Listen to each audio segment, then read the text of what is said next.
या उदाहरणामध्ये एका त्रिकोणाचा पाया 30 सेंटीमीटर व उंची 45 सेंटीमीटर आहे.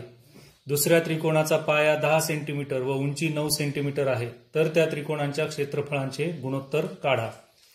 आपण सर्वात आधी हा गुणधर्म शिकलो होतो त्रिकोणांच्या क्षेत्रफळांच्या गुणोत्तराचा. त्याचा वापर करून हे उदाहरण सोडवायचं आहे.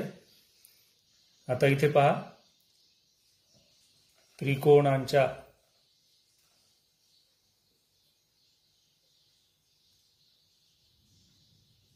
क्षेत्रफळांच्या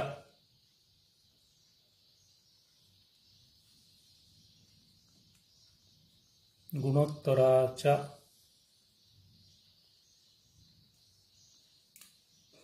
गुणधर्मानुसार आपण हे उदाहरण सोडवताना कोणता गुणधर्म वापरला ते आधी लिहिलं.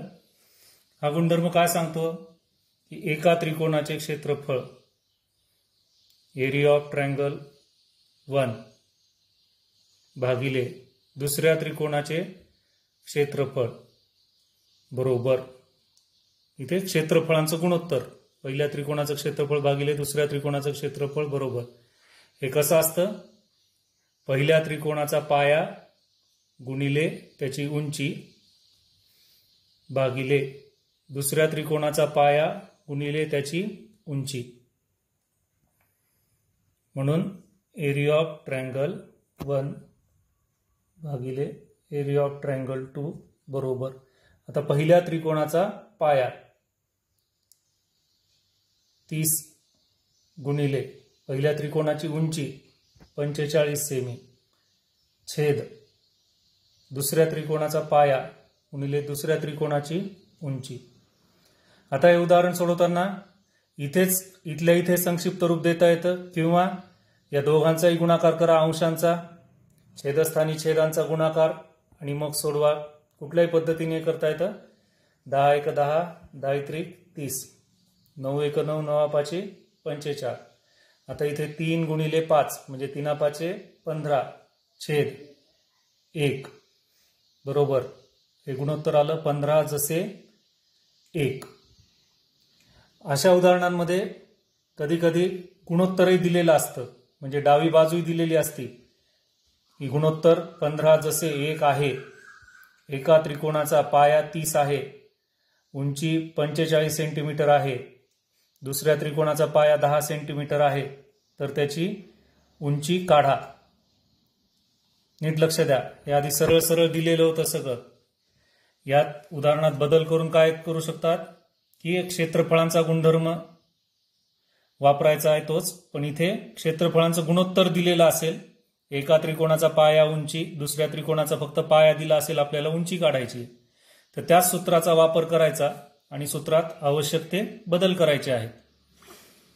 आता या सूत्रामध्ये जर आपण आधी व्यस्त केलं तर काय होईल बघा.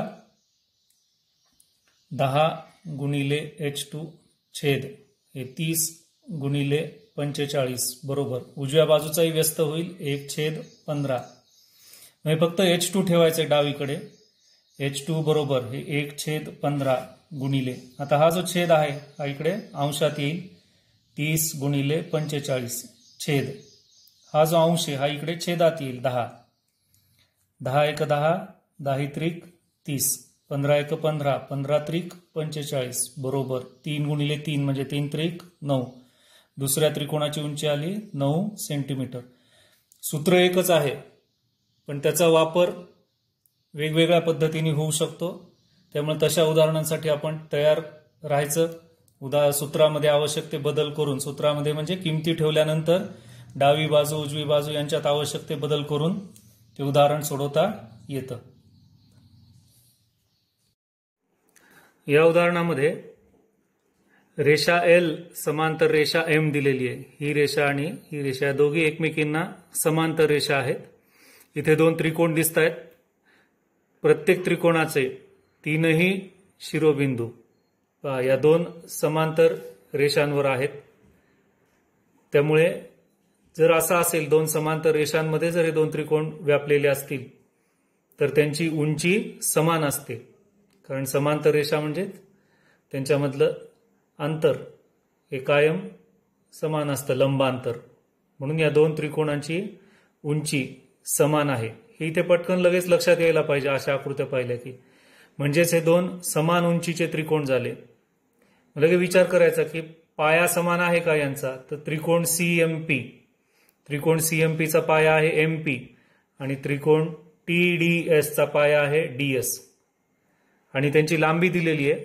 एमपीची लांबी आहे 9 सेमी आणि डीएसची लांबी आहे 7 सेमी. याचा अर्थ यांचा पाया समान नाही, फक्त उंची समान आहे. हे आपल्या लक्षात आलंय.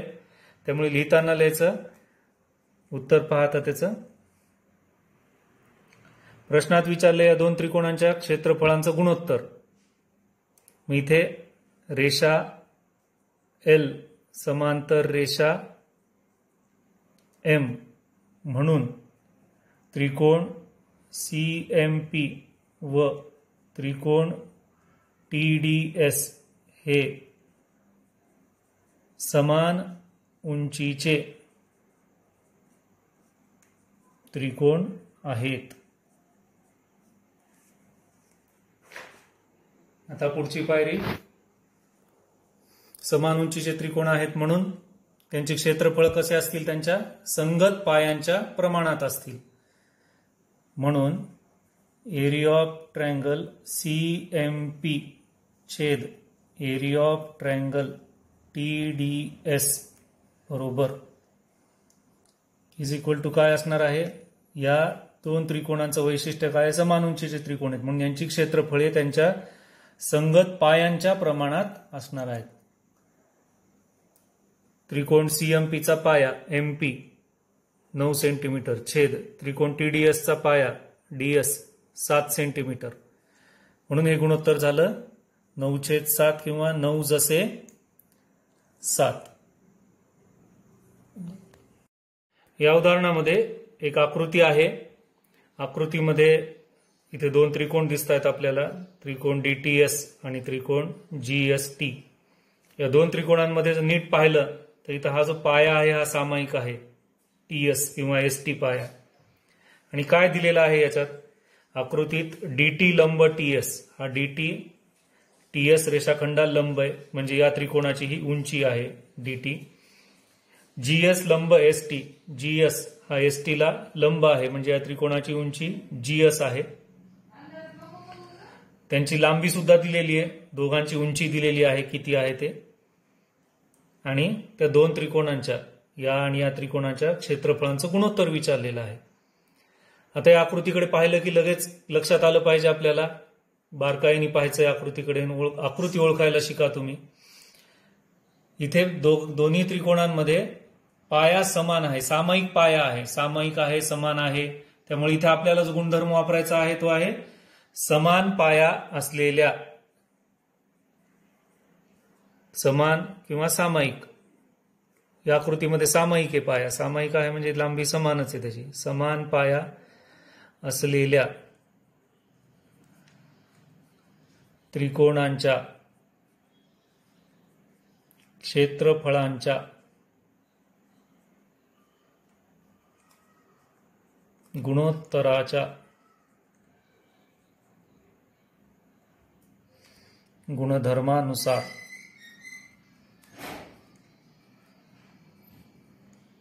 काय सांगतो हा गुणधर्म आपल्याला, सुरुवातीला आपण पाहिला होता की या दोन त्रिकोणांच्या क्षेत्रफळांचं गुणोत्तर जर त्यांचा पाया समान असेल तर हे क्षेत्रफळांचं गुणोत्तर त्यांच्या संगत उंचींच्या गुणोत्तरा इतकं असतं. तेच आता गणिती विधानात लिहायचंय.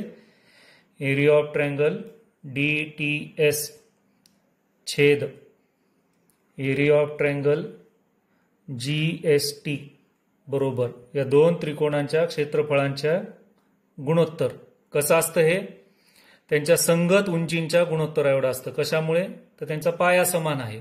मग फक्त आता इथे उंचींचा संबंध आहे.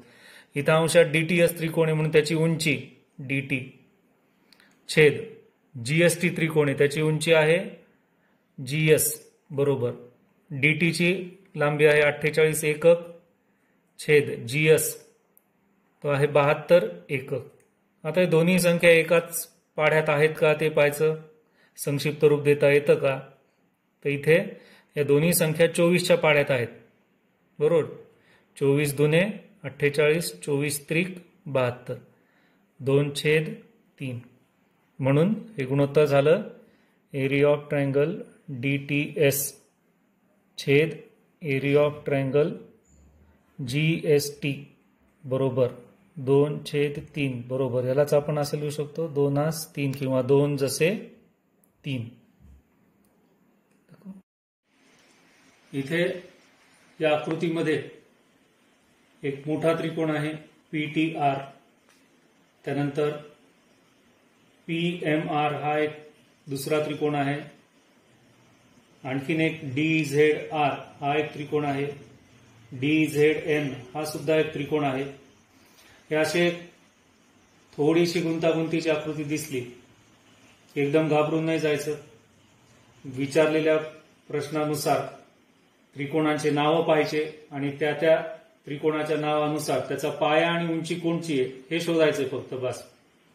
इथे आकृतीत PM लंब TR दिलेला आहे. PM हा TR ला लंब आहे, त्यानंतर DZ हा DZNR ला लंब आहे, आणि इथे विचारलंय त्रिकोण PMT. लगेच त्रिकोण PMT पाहायचा कुठे. त्रिकोण PMT म्हणजे हा त्रिकोण, आणि त्रिकोण PRT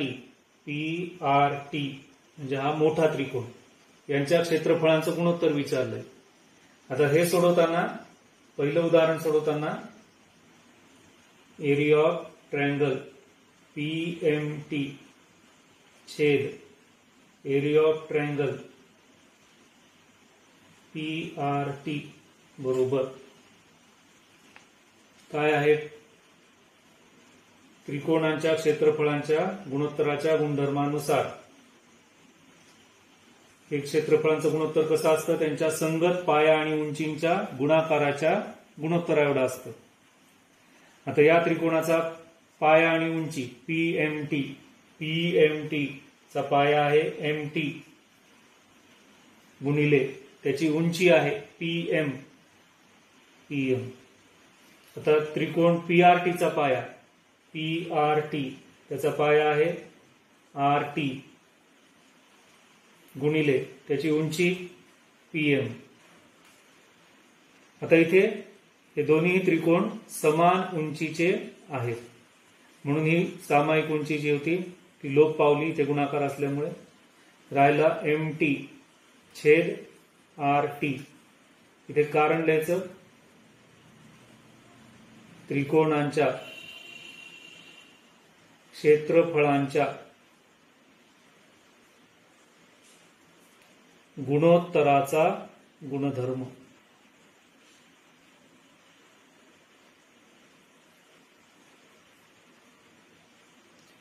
ज्यांना आकृती पाहिल्या पाहिल्या लक्षात येईल की अरे हा त्रिकोण PMT आहे आणि दुसरा आहे PRT. या दोघांचीही उंची, आता P शिरोबिंदू सामायिक आहे दोघांमध्ये, त्याच्यामुळे दोघांची उंची PM सामायिक आहे. मग हेच उदाहरण सोडवताना काय करू शकतात, समान उंचीचे त्रिकोण. आता हे दोन त्रिकोण आहेत, त्रिकोण PMT व त्रिकोण PRT. समान उंचीचे त्रिकोण PMT व त्रिकोण PRT. म्हणून हे त्रिकोण समान उंचीचे असल्यामुळे एरिया ऑफ ट्रायंगल PMT छेद एरिया ऑफ ट्रायंगल PRT बरोबर समान उंचीचे त्रिकोणांचे क्षेत्रफळ हे त्यांच्या संगत पायांच्या. आता PMT लगे इथे पाहायचं PMT त्याचा पाया आहे MT छेद त्रिकोण PRT त्याचा पाया आहे RT त्याचा पाया आहे RT. कारण इथे लिहायचंय क्षेत्रफळे पायांच्या प्रमाणात. समान उंचीचे त्रिकोण असले की त्यांचे क्षेत्रफळे पायांच्या प्रमाणात असतात, समान पायाचे त्रिकोण असले की त्यांची क्षेत्रफळे उंचींच्या प्रमाणात असतात. हे अशा प्रकारे सोडवायचं. आता नंतर दुसरा आहे यात विचारले त्रिकोण DZT. आता त्रिकोण DZT त्रिकोण DZT इथे या त्रिकोणाचा पाया आहे TZ आणि उंची आहे DZ. त्रिकोण PMT याचा पाया आहे MT आणि उंची आहे PM. इथे उंची आणि पाया समान नाही, मग यांच्या क्षेत्रफळांचं गुणोत्तर कसं? डायरेक्ट लिहू आता आपण. एरिया ऑफ ट्रायंगल DZT छेद एरिया ऑफ ट्रायंगल PMT बरोबर. आता DZT इथे जर आपण त्रिकोण हा तयार केला तर त्याचा पाया आहे TZ गुणिले उंची आहे DZ छेद त्रिकोण PMT त्याचा पाया आहे MT गुणिले उंची आहे PM. आणि इथे हा गुणधर्म लिहायचा त्रिकोणांच्या क्षेत्रफळांच्या गुणोत्तराच्या गुणधर्मानुसार. या असे वेगवेगळ्या आकृत्या आल्या की त्यांच्यात आधी आपल्याला पाया आणि उंची शोधायची, त्यांची क्षेत्रफळ विचारलेली असतील, क्षेत्रफळांचं गुणोत्तर. आणि क्षेत्रफळांचं गुणोत्तर दिलं असेल तर इकडच्या या दोन पैकी एकाची किंमत दिलेली असेल, एकाची विचारलेली असेल, तर त्यांच्यात डावी बाजू उजवी बाजू यांच्यात आदला बदल करून ते सोडवायचे आहेत उदाहरण.